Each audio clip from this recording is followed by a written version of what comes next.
ಪ್ರದೋಷ್ ಬೆನ್ನಲ್ಲೇ ಮತ್ತೋರ್ವ ಆರೋಪಿ ಈಗ ವಿನಯ್ ಸರದಿ. ದರ್ಶನ್ ಕೊರಳಿಗೆ ಕ್ಷಣಕ್ಕೂ ಈ ಕುಡಿಕೆ ಬಿಗಿಯಾಗ್ತಾ ಇದೆ. ಚಿತ್ರದುರ್ಗದ ರೇಣುಕಾಸ್ವಾಮಿ ಕೊಲೆ ಪ್ರಕರಣಕ್ಕೆ ಸಂಬಂಧಪಟ್ಟಂತೆ ವಿನಯ್ ಮಾಫಿ ಸಾಕ್ಷಿ ಅರ್ಜಿ ಸಂಬಂಧ ಇವತ್ತು ಆದೇಶ ಹೊರಬೀಳಲಿದೆ. ಮಾಫಿ ಸಾಕ್ಷಿಯಾಗಿ ಪರಿಗಣಿಸಬೇಕು ಅಂತ ಅಕ್ಯೂಸ್ ನಂಬರ್ 10 ವಿನಯ್ ಅರ್ಜಿಯನ್ನ ಹಾಕಿದ್ದಾರೆ. ಇವತ್ತು ಆದೇಶವನ್ನ ನ್ಯಾಯಾಲಯ ಪ್ರಕಟಿಸಲಿದೆ.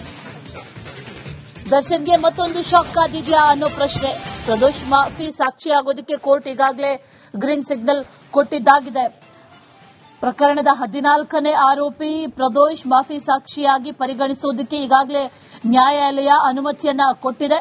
ಆ ಪ್ರಕ್ರಿಯೆಗಳು ಮುಂದುವರೆದಿದೆ ಒಂದು ಕಡೆ. ಮತ್ತೊಂದು ಕಡೆಯಲ್ಲಿ ದರ್ಶನ್ಗೆ ಈಗ ಈ ಕುಣಿಕೆ ಬಿಗಿಯಾಗ್ತಾ ಇರೋದನ್ನ ಗಮನಿಸ್ತಾ ಇದ್ದೀವಿ. ಮಾಫಿ ಸಾಕ್ಷಿಯ ಬಗ್ಗೆ, ವಿನಯ್ ಮಾಫಿ ಸಾಕ್ಷಿಯ ಬಗ್ಗೆ ಇವತ್ತು ಆದೇಶ ಹೊರಬೀಳಲಿದೆ. ಈತ ಆರೋಪಿ ನಂಬರ್ 10. ಈತ ಕೂಡ ಈಗ ಮಾಫಿ ಸಾಕ್ಷಿಯಾಗಿ ಪರಿಗಣನೆ ಆಗಿದ್ದೇ ಆದಲ್ಲಿ ಮತ್ತಷ್ಟು ಸಂಕಷ್ಟ ಖಂಡಿತ ಅನ್ನುವಂಥದ್ದನ್ನ ಈಗಾಗಲೇ ಹೇಳಲಾಗ್ತಾ ಇದೆ. ಈ ಪ್ರದೋಷ ಅರ್ಜಿಯೂ ಕೂಡ ಅದೇ ರೀತಿಯಾಗಿತ್ತು. ವಕೀಲರು ಸ್ವೀಕರಿಸಬೇಕು ಅಂತ ವಾದ ನಡೆದಿತ್ತು. ಆ ನಂತರದಲ್ಲಿ ಪುರಸ್ಕಾರ ಕೂಡ ಮಾಡಲಾಯಿತು. ಈಗ ವಿನಯ್ ಸರದಿ ಡೀಟೇಲ್ಸ್ ಅನ್ನ ಕೊಡ್ತಾರೆ ನಮ್ಮ ಪ್ರತಿನಿಧಿ ಅಭಿಷೇಕ್ ಜೈಶಂಕರ್. ನೇರ ಸಂಪರ್ಕದಲ್ಲಿ ಜಾಯಿನ್ ಆಗಿದ್ದಾರೆ. ಅಭಿಷೇಕ್, ನಿನ್ನೆ ಪ್ರದೋಷ್ ಮಾಫಿ ಸಾಕ್ಷಿಯಾಗಿ ಪರಿಗಣನೆ ಮಾಡಬಹುದು ಅನ್ನೋದನ್ನ ನ್ಯಾಯಾಲಯ ಹೇಳಿದೆ. ಈಗ ವಿನಯ್ ಸರದಿ ಈ ರೀತಿ ಒಬ್ಬೊಬ್ಬರಾಗಿ ಮಾಫಿ ಸಾಕ್ಷಿಯಾಗಿ ಹೊರಗೆ ಬರ್ತಾ ಇರೋದ್ರಿಂದ ಪ್ರಕರಣ ಮತ್ತಷ್ಟು ಗಂಭೀರ ಸ್ವರೂಪವನ್ನ ಪಡೆದುಕೊಳ್ತಾ ಇದೆ. ಜೊತೆಗೆ ಆ ಗಂಭೀರತೆ ದರ್ಶನ್ ಕೊರಳಿಗೆ ಉರುಳಾಗ್ತಾ ಇದೆ ಅನ್ನೋದನ್ನ ಕೂಡ ಗಮನಿಸ್ತಾ ಇದ್ದೀವಿ. ಡೀಟೇಲ್ಸ್ ಏನಿದೆ, ಒಂದು ವೇಳೆ ಇದು ಕನ್ಸಿಡರ್ ಆದ್ರೆ ಯಾವ ರೀತಿಯಾಗಿ ಕೇಸ್ ಸ್ಟ್ರಾಂಗ್ ಆಗ್ತಾ ಹೋಗುತ್ತೆ ಅಂತ?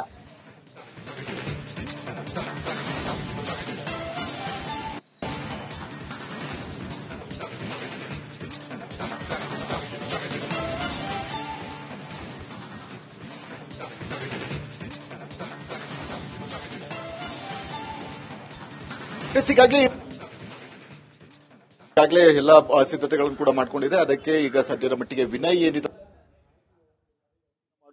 ಒಂದು ಅರ್ಜಿ ವಿಚಾರಣೆಯನ್ನು ನಡೆಸುವಂತಹ ಒಂದು ಪ್ರಕ್ರಿಯೆಗಳು ಕೂಡ ನಡೆಯುತ್ತೆ. ಆದ್ರೆ ಇಲ್ಲಿ ಸ್ಪಷ್ಟವಾಗಿ ಹೇಳಿಕೆಯನ್ನು ಕೊಟ್ಟಿರುವಂತದ್ದು. ಹಾಗಂತ ಹೇಳಿ ಮಾಫಿ ಸಾಕ್ಷಿಗಳನ್ನ ಮತ್ತು ಕ್ಷಮಾದಾನ ಏನು ಕೋರಿದ್ದಾರೆ ಆ ಕ್ಷಮಾದಾನ ಮತ್ತೆ ಮಾಫಿ ಸಾಕ್ಷಿ ಅಂದ್ರೆ ಮಾಫಿ ಸಾಕ್ಷಿ ಆಗ್ತೀವಿ ನಾವು, ಕ್ಷಮಾದಾನ ಕೊಡಿ ಅಂತ ಹೇಳಿ ಏನು ಒಂದು ಅರ್ಜಿಯನ್ನು ಸಲ್ಲಿಸಿದ್ದಾರೆ.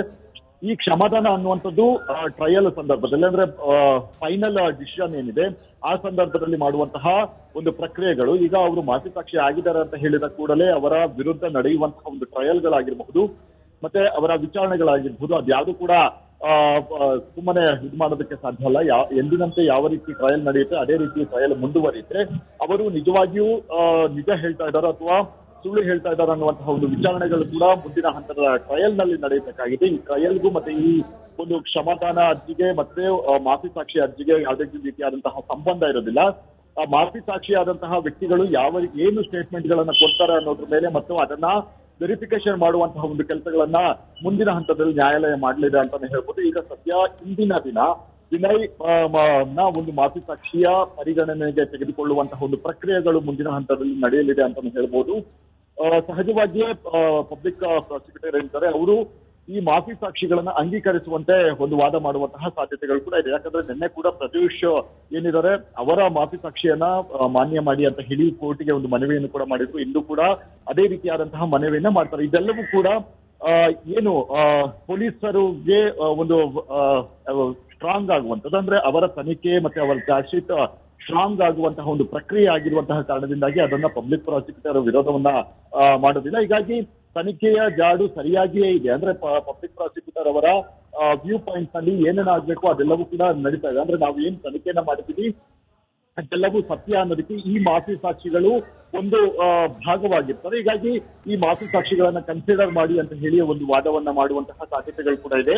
ಇದರ ಪರವಾಗಿ ಮುಂದಿನ ಹಂತದಲ್ಲಿ ಅಂದ್ರೆ ಈಗಾಗಲೇ ಕೋರ್ಟ್ ಕೂಡ ಹೇಳಿದೆ ದರ್ಶನ್ ಸೇರಿದಂತೆ ಸಹ ಕೈದಿಗಳು ಇವರ ವಿರುದ್ಧ ಅಂದ್ರೆ ಮಾಫಿ ಸಾಕ್ಷಿಗಳ ವಿರುದ್ಧ ವಾದವನ್ನ ಮಾಡೋದಕ್ಕೆ ಸಾಧ್ಯ ಅಗತ್ಯ ಇಲ್ಲ ಮತ್ತು ಅವರ ಹಕ್ಕು ಕೂಡ ಇಲ್ಲ. ಅವರು ಯಾರಿದ್ದಾರೆ ಅಂದ್ರೆ ಸಾಕ್ಷಿಗಳೇನಿದ್ದಾರೆ ಅವರು ಕೋರ್ಟಿಗೆ ಸಲ್ಲಿಕೆ ಮಾಡುವಂತಹ ಒಂದು ಅಂದ್ರೆ ತನ್ನ ಅಪರಾಧವನ್ನ ಮತ್ತೆ ಅಲ್ಲಿ ಎಕ್ಸಾಕ್ಟ್ ಆಗಿ ಏನ್ ನಡೀತು ಅನ್ನುವಂತಹ ವಿಚಾರವನ್ನ ಹೇಳುವಂತಹ ಒಂದು ಪ್ರಕ್ರಿಯೆಗಳ ಹೊರತು ಇದು ಯಾವುದು ಕೂಡ ಟ್ರಯಲ್ ನ ಭಾಗ ಅಂದ್ರೆ ಆದ್ರೂ ಕೂಡ ಕೆಲವೊಂದು ಸಬ್ ಇದನ್ನು ಅಂತ ಅನಿಸ್ಕೊಳ್ಳುತ್ತೆ. ಹೀಗಾಗಿ ಸದ್ಯ ಈಗ ಪ್ರದೋಷ್ ಮತ್ತೆ ವಿನಯ್ ಏನಿದ್ದಾರೆ ಇಬ್ಬರು ಕೂಡ ಅಂದ್ರೆ ದರ್ಶನ್ ಈ ರೀತಿಯಾದಂತಹ ಒಂದು ಹಲ್ಲೆಯನ್ನ ನಡೆಸಿದಂತಹ ಸಂದರ್ಭದಲ್ಲಿ ನಾನು ಅವರನ್ನು ತಡೆದೆ ಮತ್ತು ಕೆಲವೊಂದು ಅಂದ್ರೆ ಶವವನ್ನ ವಿಲೇವಾರಿ ಮಾಡೋದಕ್ಕೆ ಮತ್ತೆ ಸಾಕ್ಷಿಗಳನ್ನ ನಾಶ ಮಾಡೋದಕ್ಕೆ ನಾನು ಸಹಕಾರವನ್ನ ನೀಡಿದೆ ಅಂತ ಹೇಳಿ ಆತ, ಹೀಗಾಗಿ ನನಗೆ ಕ್ಷಮಾದಾನವನ್ನ ಕೊಡಿ ಅಂತ ಹೇಳಿ ಆತ ಒಂದು ಕೋರ್ಟ್ಗೆ ಮನವಿಯನ್ನ ಮಾಡುವಂತಹ ಒಂದು ಪ್ರಕ್ರಿಯೆಗಳು.